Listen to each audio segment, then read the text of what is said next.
اللهم صل على سيدنا محمد وآله وصحبه وسلم.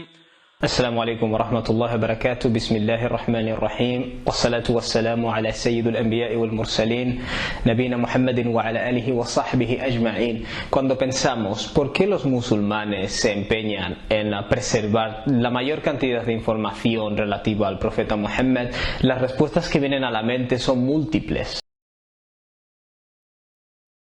El Corán, por ejemplo, contiene la orden obedeced a Dios y obedeced al mensajero una gran cantidad de veces. El Corán afirma que en el mensajero de Dios habéis tenido un excelente ejemplo, uswatan hasana, para aquel que tiene la esperanza puesta en Dios y en el último día. Dios informa al profeta ﷺ de que ha sido enviado litubayyina linnasi ma nuzzila ilayhim, es decir, para esclarecer a las personas aquello que les ha sido revelado. De hecho, en el Corán hay un fenómeno extraño, que es que Dios jura por sí mismo que nadie es verdaderamente creyente hasta que no acepte al profeta Muhammad ﷺ como árbitro en todas sus disputas y acepte aquello que él regule o aquello que él decrete sin ningún problema y se someta a ello de forma dócil. Pero lo cierto es que no son solo estos versículos aquello a lo que se aferraron los compañeros del profeta y las siguientes generaciones para justificar su deseo de seguir el ejemplo del profeta Muhammad. Los compañeros del profeta ﷺ, además de transmitir el Corán, transmitieron una importante cantidad de información extracoránica. ¿Por qué?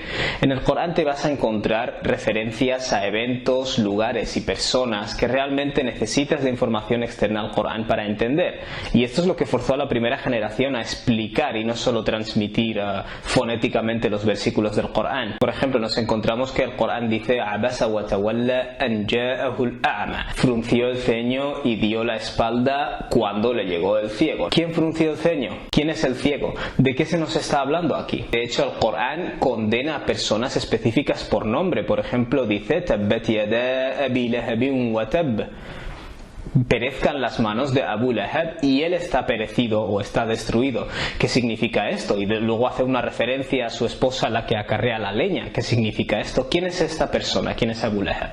¿Por qué tiene que perecer? ¿Por qué Dios le está condenando de esta forma en el Corán? El Corán hace asimismo mención de dos personas que estaban en la cueva y uno le dijo al otro: no temas, la tajaf inna Allaha ma'ana, ciertamente Dios está junto a nosotros. ¿Qué se nos está hablando? El Corán de hecho menciona incidentes domésticos de la vida del profeta Muhammad ﷺ y en alguno de ellos, por ejemplo, menciona el nombre de Zayd.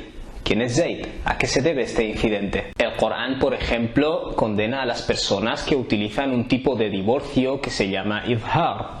Pero sabemos que literalmente la palabra izhar en la lengua árabe no significa lo que este divorcio significa. Es decir, necesitamos cierta información contextual para entender qué significaba esta palabra en aquella época. El Corán menciona que Dios no ha revelado bahira, ni sa'iba, ni wasila, ni ham. ¿Qué son estas cosas? Todos sabemos que el Corán ordena realizar unas oraciones. Aqimus salah, establecer la oración, pero no obstante no se nos explica el número de oraciones.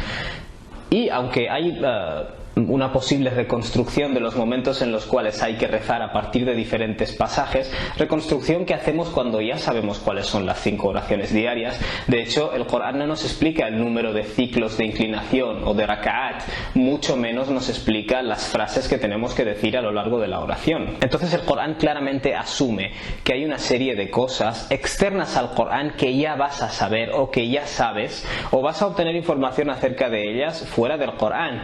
Naturalmente esto en la época de los compañeros del profeta era una información que se obtenía a través del contexto, es decir, los compañeros del profeta cuando fue revelado frunció el ceño, cuando le llegó el ciego, ya sabían a qué se estaba refiriendo. Cuando el Corán mencionó estas supersticiones como bahira, como ham, ya sabían a qué se estaba refiriendo porque esto era algo que formaba parte de su cultura preislámica. Cuando el Corán menciona un incidente doméstico y menciona el nombre de Zayd, ya se sabe quién es Zayd. Esta gente ya sabe quién era Abu Lahab, por ejemplo. Y por supuesto, estas personas nunca dijeron: ¿cómo es que el Corán no nos explica todos los detalles y posiciones en la oración? Sencillamente la aprendieron del profeta Muhammad ﷺ porque entendieron que el profeta Muhammad era la ejemplificación que detalla, digamos, las instrucciones generales del Corán, y toda la información contextual que rodea al Corán ellos la transmitieron a la hora de enseñar a la siguiente generación, es decir, los sucesores o los tabi'in. Por tanto, el Corán no vino con notas al pie. Las notas al pie son el contexto histórico y la ejemplificación por parte del propio profeta Muhammad alayhi salatu wassalam, y aquellos de su generación lo transmitieron a la siguiente generación. Esa tradición es lo que denominamos la sunna. La palabra sunna realmente la puedes intercambiar por otras palabras. Sencillamente significa hábito, costumbre, tradición,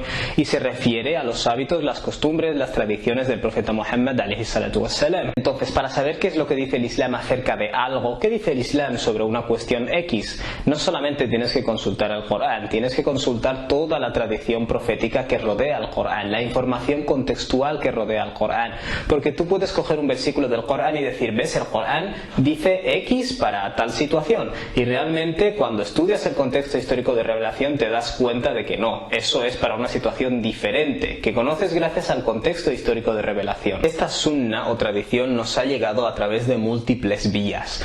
Una de ellas, de las que hablaremos aquí, es el hadith. Un hadith, que significa algo así como información nueva o transmisión, narración, reporte, realmente sencillamente es una pieza de información acerca de algo que el profeta Muhammad alayhi salatu wassalam en un momento dado hizo o dijo, o algo ocurrió en su presencia y él no lo desaprobó, por lo cual se sobreentiende que no hay ningún problema con ello. Muy bien, entonces, ¿por qué es tan complicado? ¿Por qué hay que hacer un estudio mínimamente profundo de la cuestión? Sencillamente porque las colecciones enciclopédicas de las cuales obtenemos información sobre hadith, es decir, sobre pequeñas piezas de información acerca de la sunna del profeta Muhammad alayhi salatu wassalam, en primer lugar no fueron escritas por sus compañeros, es decir, aquellos que narraron o explicaron a su siguiente generación lo que aprendieron del profeta Muhammad alayhi salatu wassalam no son los autores de las colecciones que nosotros consultamos.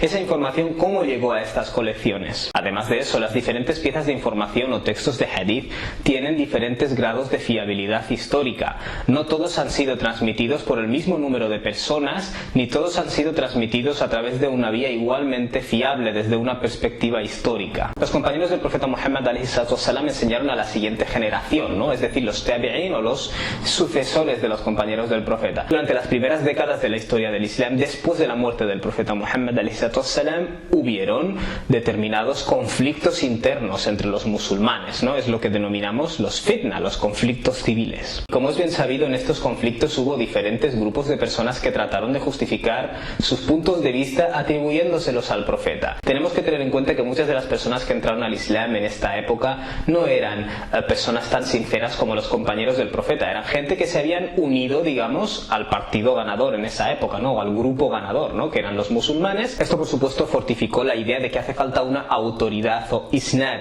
es decir, cuando tú me citas algo que procede presuntamente del profeta, ¿de cuál de los compañeros del profeta ha sacado esa información? Entonces se crea esta conciencia de que al-isnad min ad-din, la autoridad, es decir, la cadena que me permite saber de dónde ha sacado esta información, forma parte de la religión. En esta serie de vídeos, con permiso de Dios, transitaremos desde el profeta Muhammad alayhi salatu wassalam a lo largo de esa transmisión de su tradición hasta las colecciones que consultamos hoy. ¿Cómo se produjo este proceso? ¿Cómo nació esta cultura canónica de cuáles son las obras más fiables? De hecho, ¿esta cultura canónica se debe a la fiabilidad de las obras o fueron escogidas arbitrariamente? ¿Cuál es el rol de estos textos de hadith en lo que se refiere a la creencia y teología islámica, ¿no? La aqida o el kalam, en lo que se refiere a la práctica del islam o el fiqh, y en lo que se refiere a la tradición espiritual musulmana, incluyendo la tradición sufi? ¿Son todos los hadices igualmente fiables? Y si no, ¿cómo clasificarlos? ¿Cuál es el margen de error en aquellos hadices que no sean totalmente fiables? ¿Es cierto que los eruditos consideraron que las colecciones de hadith, especialmente los dos sahihain o las dos colecciones más auténticas,